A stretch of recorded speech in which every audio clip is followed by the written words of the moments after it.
Hi, I'm Mason Tukacek, and I want to welcome you to our show, Build a Tribe Live, where I have the privilege of interviewing established business experts, business leaders, and up-and-comers with unique, interesting, cutting-edge perspectives that can help business owners attract, capture, and convert more of their ideal prospects into customers online. Today's guest is Josh Turner, who is the founder of Linked Selling, Linked University, and the author of one of the best-selling ebooks on Amazon.com called How to Create a Step-by-Step LinkedIn Marketing Strategy for Your Business. I've asked Josh to come in and join us today and share some of his advice, ideas, and opinions on how people can use LinkedIn to basically generate more leads, to develop relationships with existing clients, and create new and better opportunities for their businesses. Josh, the format's pretty simple. I've got about 10 basic questions I'd like to ask and a few follow-ups that are related to them. But before we dive into the meat and potatoes, I'd like to take a few minutes, if you don't mind, to just allow you to tell us a little bit about your background and what it was that drove you to master LinkedIn and to even go about taking on the next step, which was building a business around helping other people do the same. Thanks for coming. Sure. Well, thanks for having me. I really appreciate it. And to speak specifically to LinkedIn and why I got into this stuff, I started using LinkedIn in 2006. And at the time, I was just trying to build up my personal network. I was the CFO of a local construction company. And by 2009, I had built up a pretty good network. And it was in that year that the company closed. And I was faced with the decision whether to start my own company and go out on my own or go try and get another job. Well, I had been kind of wanting to do my own thing for a while, and I had built up a strong enough network within LinkedIn that I felt confident that I could get up and running. So I started my own company, and at the time I was doing freelance CFO, outsourced finance guy type work. And within a couple months, I was able to successfully build the business up, get a few clients under my belt, mostly due to the work that I had been doing on LinkedIn. And within about a year, some of my clients and friends started taking notice, and I started helping them with some of their own LinkedIn marketing stuff. And the light bulb just kind of went off in my head. I started looking around who else is doing these things and decided, hey, let's turn this into a business. And it really just took off almost immediately. And that was 2011. And so by spring of 2012, we had a number of clients across the globe that we were doing outsourced LinkedIn marketing services for. But there were still a lot of people that weren't going to pay us to do it all for them. A lot of people attending our webinars and downloading our content that were just trying to figure out how to do this for themselves. So that's why we created Linked University, which is our online training program for anybody that wants to learn how to market and increase sales for their business using LinkedIn. Before we get into the fancy stuff, how would you describe what LinkedIn is to someone who's never used it or maybe never even heard of it? Sure. Probably the simplest explanation for someone that's never used it or heard of it is it's like Facebook for business. You can connect with people that you used to work with, that you work with now, that are clients, that are prospects, that are colleagues in the industry.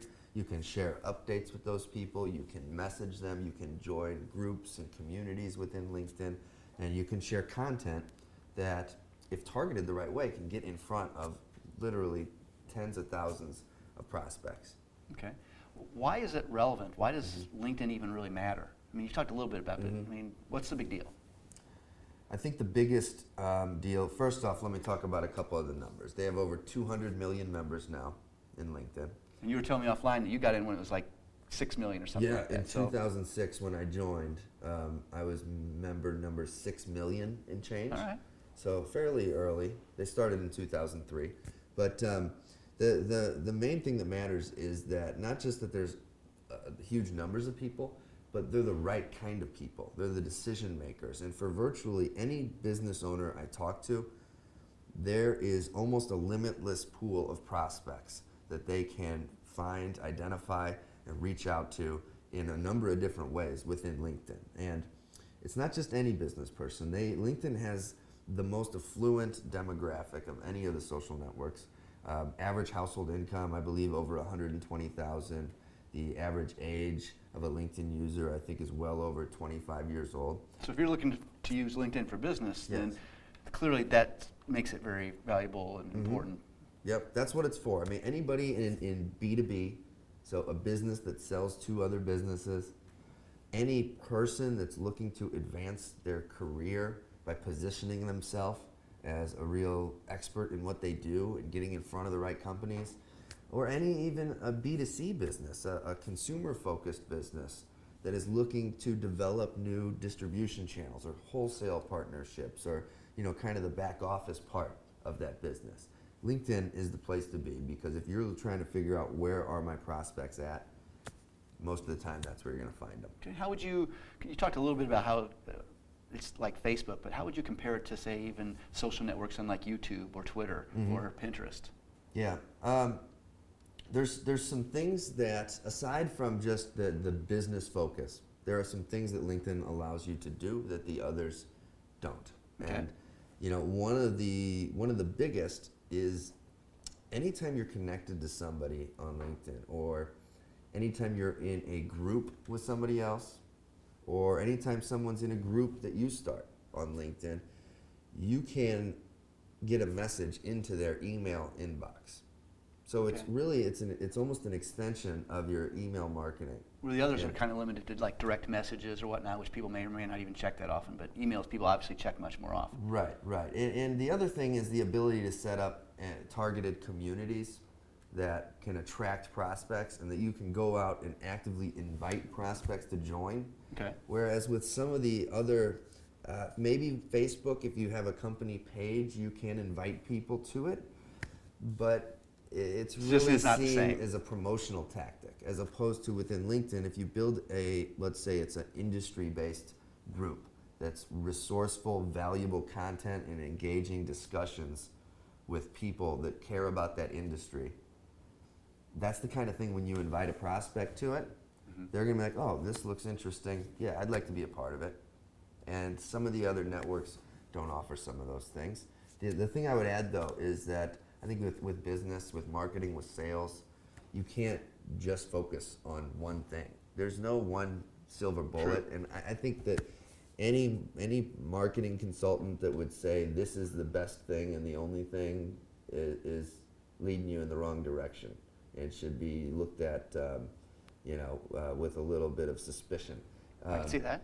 And because for my business, we do a lot with LinkedIn, but we're also generating leads via Twitter. And we'd be fools not to take advantage of YouTube. And so we do some video marketing as well. And so what it really takes is a kind of a diverse mix of marketing tactics online that makes sense based on where your customers are at. And LinkedIn can be a big part of it.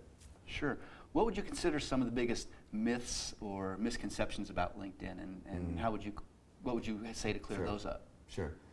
Well, there's a lot of people out there, the LinkedIn gurus that seem to talk mostly about how if you optimize your profile and you put out some status updates and you create a company page, that all of a sudden the gates of heaven will open and the leads will come showering down upon you. Doesn't quite work like that, does it? No, it usually does. I mean, it helps. I mean, you need to do those things. You but do. It's really it's basic blocking and tackling, and part of what we call the foundation, those things. Sure. Because they're the kind of things you can just put in place, build that foundation, and then it's set.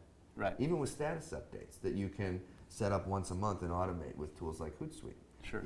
But the reality is, for anyone that has gone through, heard that, and then gone and done those things, put the keywords in the right places in their profile so that they come up high in LinkedIn's people search, and put out some status updates and built a company page, and then sit back and wonder, where are all those leads at? Right. Those strategies can yield a little bit of something every once in a while, but to get consistent leads off of LinkedIn, it requires actually reaching out to prospects and being proactive and pushing out more content, being active in groups, engaging with people, and really working it as a sales system, not a magic bullet that once you set it up just generates leads automatically. You speaking of strategies, do you have a specific strategy or two or success story that you might want to share of how people have executed some of your favorite strategies and what kind of results it's generated? And if you have Sure. a couple of those that you could share with people, that Sure. I'm sure they'd appreciate it. Sure. There's a couple that I think most people can resonate with. There's a printer out of Boston whose name is Kevin Montecalvo, and printing company. He sells to businesses that need stuff printed. And his strategy is really simple, and it's something that anybody can put in place. And all it entails is going out on LinkedIn and finding prospects in your market, in your area, and reaching out to them, asking for a phone call. And using, and we talk a lot about this in step-by-step detail in one of our webinars, but it really comes down to nothing more than asking for a referral within LinkedIn to somebody, and then approaching that person saying, hey, I noticed that you know Jim. Are you open to a phone call? How's next Thursday look? Love to talk to you. But you probably want to talk to your main contact first before you just do that, correct? Yeah, Okay. absolutely. Yeah, I think the best way to approach that is to message the main contact that you know and say, hey, Ralph, I saw you're connected to Jimmy. I'm thinking about reaching out to Jimmy. Would you mind if I mentioned your name? Then when you reach out to Jimmy, you can just say, hey, Ralph had nice things to say about you. I was hoping I could, buy you a cup of coffee, or maybe just schedule a call. How's next Thursday look for you? That kind of thing. So Kevin, the printer from Boston, worked that strategy diligently, and within 8 months generated about $480,000 in sales off of about 80 leads. That's awesome. And that's the kind of strategy that anybody can put into place. We talk about strategies and stuff that anyone can put in place, and I know that you kind of get out of it what you put into it, but ballpark, how much time should a business owner or individual commit to using LinkedIn every week to get some decent results? Yeah, so there's a couple ways to look at that, and it depends on what the goals are and what the results are that you're looking for. I'm ballparking. Right, I'm not going to hold your feet to the fire on it. Of course. So for the companies that come to us, our clients that say, I want you guys to just do it all for us.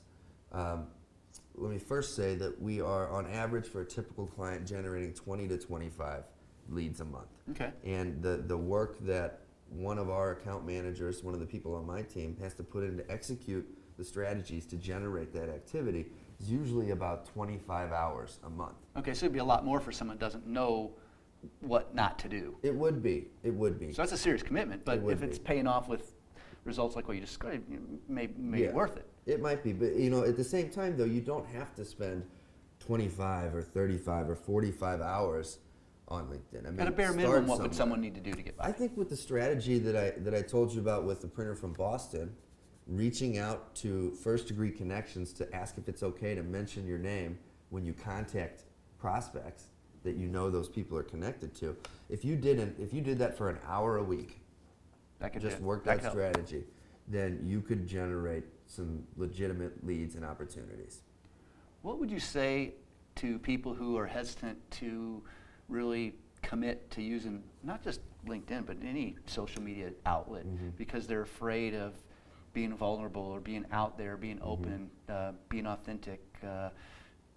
What advice would you have for someone who's afraid to be out there, for lack of a better word? Sure. Well, the great thing about LinkedIn specifically is that it's a business focus. So you don't need to be concerned about coming up with clever and witty comments and tweets and whatnot, or talk about your family life, or really open yourself up personally and expose yourself that way. Because it's about business stuff. So if you have some sort of a subject matter expertise, just stick with that and talk about business and what you know in your business life. What about people who are like, well, I don't want my competitors to know what I'm up to, and how does that work? I mean, surely you've had people ask you, well, hey, I don't want my competitors to know all this stuff about me and who my contacts are. What's your response to that? Yeah, I think there's two things I'd say to that. One, you can change your settings so that people can't see your connections. Okay. So if you're afraid of competitors subversively connecting with you on LinkedIn and then mining causing a your little chaos in connections there, and then going after your clients, sure. You can change your settings so that you hide your connections from those people. The other thing that I would say though is that if you're just generally afraid of putting anything on the web because you think you're going to give people all of your great ideas, then I think for the most part that's really a mistake, because the opportunity costs that you're missing of the missed work that content and that putting yourself out there is going to generate is far greater than the minimal risk of a competitor seeing one of your great ideas and implementing it in their business. That assumes your competitor would be that willing to do all that Yeah. extra work anyway, and Sure. a lot of them just aren't. Yeah. How technical or technically proficient does someone need to be able to utilize LinkedIn? I mean, in your opinion, you've seen different ages and backgrounds. What's your thoughts on that? If someone's a little Yeah. intimidated, like, oh, hey, I'm not real good at computers, what's your advice to them? Well, I think that it is approachable for anybody, regardless of how technically proficient you are. There are people of all walks of life that I know personally that are using LinkedIn successfully. And on top of that, with some of the things that are in our ebook, we walk people step by step how to identify what things to focus on first. And then as an extension of that, some of the step-by-step things we walk people through in the webinar and in our advanced training program, we can show people that have never even opened a computer before how to use LinkedIn to grow their business. If there was any advice you'd have about, if there's only one or two things that you must do or one or two things that you must never do, Okay. what advice would you give along those lines?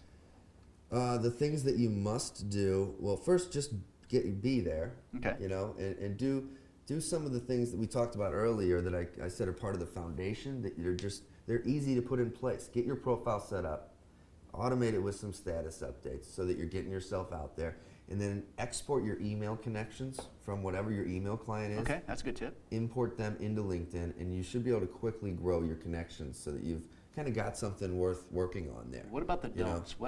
Are there any things that people should absolutely never do in your opinion? Yeah, so the things that I see people doing the wrong way that people should avoid is, one, being overly promotional, constantly just talking about themselves, or, sometimes they're trying to position it as valuable content that's really a thinly veiled promotion that really doesn't provide People can see any- right through that stuff anyway. Right. Yeah, absolutely. But aside from that, I think the biggest mistake I see people making is not having a clear picture of who it is they're targeting. A really detailed, what we call a prospect profile, that guides you throughout all of your activities on who you're going to target, who you're going to push your content out to, who you're going to connect with, and then that also guides you on what LinkedIn groups you're going to join, because you've already identified that the prospects you want to reach are hanging out there. And so those are the communities you're going to immerse yourself in and become really well known in. Too many people are just shotgunning it. They're just connected with everybody. They're in all sorts of different groups. They're pushing content out to those groups and sharing things in those groups. And they're mistaking, what's the great quote from John Wooden about don't mistake activity for achievement. Gotcha. They're doing a lot of things, but they're not doing them in a targeted manner. Okay. Well, I appreciate you coming in and sharing your opinions and your advice and your perspectives.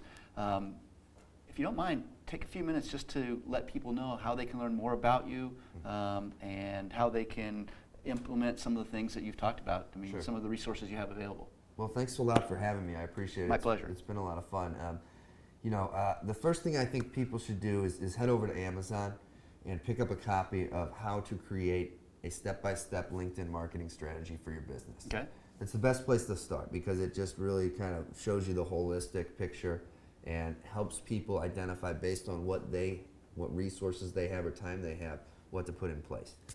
From there, I would have them check out one of our webinars, which we link to in the ebook, but they can also go to linkeduniversity.com /TMPL webinar. And then when they're ready, our advanced training program at linkeduniversity.com is a fantastic resource for people that want to know exactly how to put all these things in place to generate leads for their business. Other than that, for somebody that says, you know what, I just want you to do it for us, go to linkedselling.com. Great. Josh, it's been a pleasure having you here. And for those of you in the audience, I want to encourage you, if you want to know more about LinkedIn or how it can help you improve your business, to check out Josh and his stuff. I've seen him do amazing things with a lot of local business associations and companies. I'm a fan of what he does and why he does it. If you're looking for ways to attract, capture, and convert more of your ideal prospects into customers online, then I want to invite you to check out buildatribe.com and also subscribe to our YouTube channel so that you get access to the latest expert interviews and educational training videos. It's been a pleasure having you, and look forward to seeing you soon.